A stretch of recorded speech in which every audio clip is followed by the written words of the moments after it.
Yang baik itu kita terima, tapi terus berusaha mencari yang lebih baik dengan keyakinan bahwa yang terbaik belum datang. Kita percaya apapun yang terjadi pada diri kita itu yang baik. Kita terima itu karena kita tahu ada yang lebih baik. Kenapa kita mau mencari yang lebih baik? Karena kita percaya yang terbaik belum muncul. Terus berarah ke arah kepada yang sesuatu yang jadi lebih terus baik. optimis gitu ya. Harus optimis, karena orang yang pesimis, orang yang sudah ngubur kakinya sebelah sebelum melangkah. Orang yang pesimis, orang yang sudah ngubur sebelah kakinya sebelum melangkah. Belum apa-apa udah nggak pede, susah jadi. Mengubur sebelah kakinya sebelum dia melangkah. Itu sebabnya Rasulullah mengajarkan satu doa, kita bermohon kepada Allah dari sikap lemah hati. Minal ajzi wal kasal, lemah hati dan malas. Itu kan sikap, kalau sudah lemah hati dan malas, itu sudah kita tidak akan bisa melakukan apapun. Itu ini merupakan catatan penutup dari jumpa kita pada kesempatan bicara tentang pasang surutnya keimanan. Pertama, ujian dalam menghadapi segala macam bentuk cobaan adalah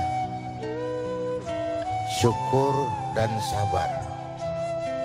Syukur atas segala ujian yang baik dan sabar atas ujian yang kurang menyenangkan. Pada tingkatan yang lebih tinggi lagi, dua-duanya bersyukur. Itu pada tingkatan yang level lebih tinggi lagi. Sama juga dengan kalau kita beribadah, berharap surga dan takut neraka, itu baik. Tapi akan lebih baik lagi kalau kita beribadah karena mengharap ridho. Mengharap ridho. Soal surga dan neraka soal kemudian, tapi mengharap ridho. Ada sisi peningkatan nilai keimanan kita.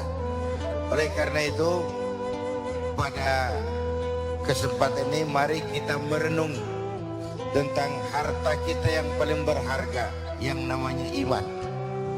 Tentang milik kita yang nilainya tidak ternilai, yaitu yang sesuatu yang bernama iman. Jaga baik-baik, wariskan kepada anak-anak kita, karena mereka juga adalah masa depan kita. Sehingga dengan iman yang kita harapkan bertambah, meningkat dan meningkat, amaliyah kita juga ikut meningkat. Jadi nggak logis kalau kita bilang, gue sih biar nggak pernah sedekah juga tapi iman gue mantep. Kayaknya nggak logis tuh, kayaknya nggak logis. Karena itu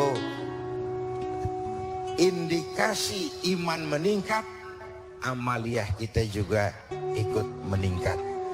Mudah-mudahan di bulan Ramadan dan sesudahnya ini grafik keimanan kita bertambah, bertambah dan bertambah, dan tidak semakin berkurang. Iya. Ini terima kasih dan mohon maaf. Kalau mengacu kepada konsep keagamaan, memang awal wajibin alal insan, yang pertama wajib diketahui manusia adalah mengenal Tuhannya. Itu yang pertama. Jadi bagaimana menanamkan keimanan kepada anak-anak kita secara dini. Sebelum dia kenal matematika, sebelum dia kenal IPA, sebelum dia kenal bahasa Inggris, yang pertama dia kenal Allah adalah Tuhannya. Itu saja dulu. Ya. Allah adalah Tuhannya. Dari situ lalu berkembang menjadi pola dasar keimanan. Karena dalam Islam perintah Iqra tidak pisah dengan Bismi Rabbika. Ya. Bacalah tapi dengan nama Tuhanmu.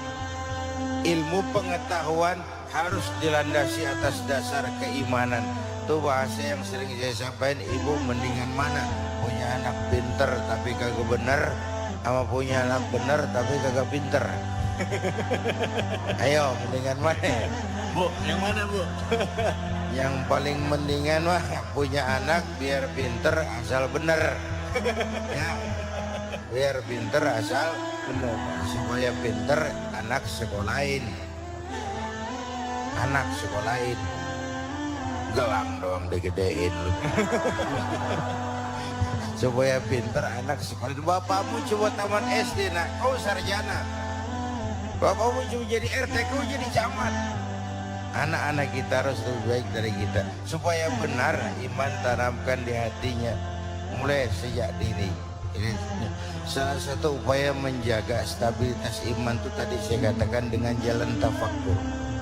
Tafakkur itu merenungi kekuasaan Allah. Orangnya bisa di masjid etikaf. Orangnya bisa ada di pinggir laut di Ancol.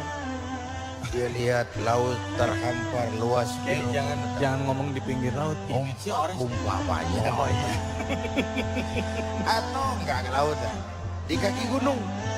Dia lihat gunung tinggi menjulang ke angkasa. Bukan main lautan, bukan main gunung. Kalau gunung aja udah begini hebat, apalagi yang bikin gunung. Ini tafakkur. Apalagi yang bikin gunung.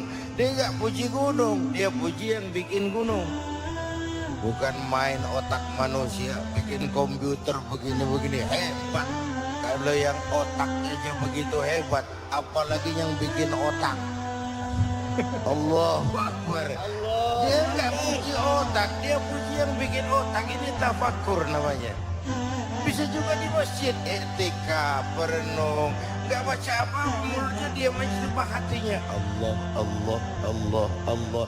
Itu tafakkur juga dalam upaya menjaga stabilitas keimanan. Jadi tafakkur hal yang dimana saja bisa kita lakukan. Bahkan piknik pun bisa ada pahalanya. Piknik ada pahalanya. piknik ya. Iya, Dengan melihat keindahan alam itu. melihat keindahan alam, tidak memuji alamnya tapi memuji yang bikin alam.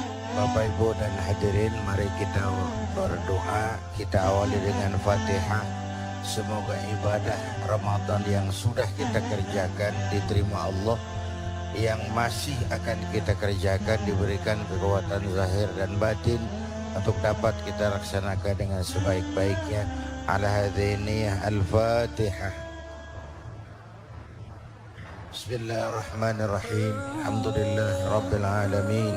Allahumma salli wa sallim wa barik ala Sayyidina Muhammadin wa ala alihi wa sahbihi ajma'in. Allahumma Rabbana taqabbal minna salatana, siyamana, qiyamana, takhashu'ana wa ta'abbudana wa tammim taksirana ya arhamar rahimin. Allahumma ij'alna minas su'ada'il maqbulin wa la taj'alna minal ashqiya'il mardudin. اللهم أنت تعلم ذنوبنا فاغفرها وتعلم عيوبنا فاسترها وتعلم حاجاتنا فاقضها. كفى بك وليا وكفى بك نصيرا. ربنا آتنا في الدنيا حسنة وفي الآخرة حسنة وقنا عذاب النار. Sama-sama kita istighfar. Astaghfirullah Rabbal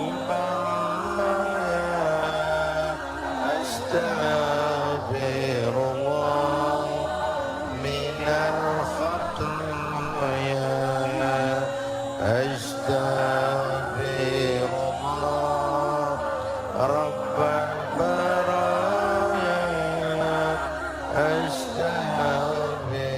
الله من الخطايا. أستغفر الله رب البرايا. أستغفر الله من الخطايا. أستغفر الله سيدنا محمد وعلى آله وصحبه أجمعين. على ربك رب العزة عما يصفون. سلام على المرسلين والحمد لله رب العالمين.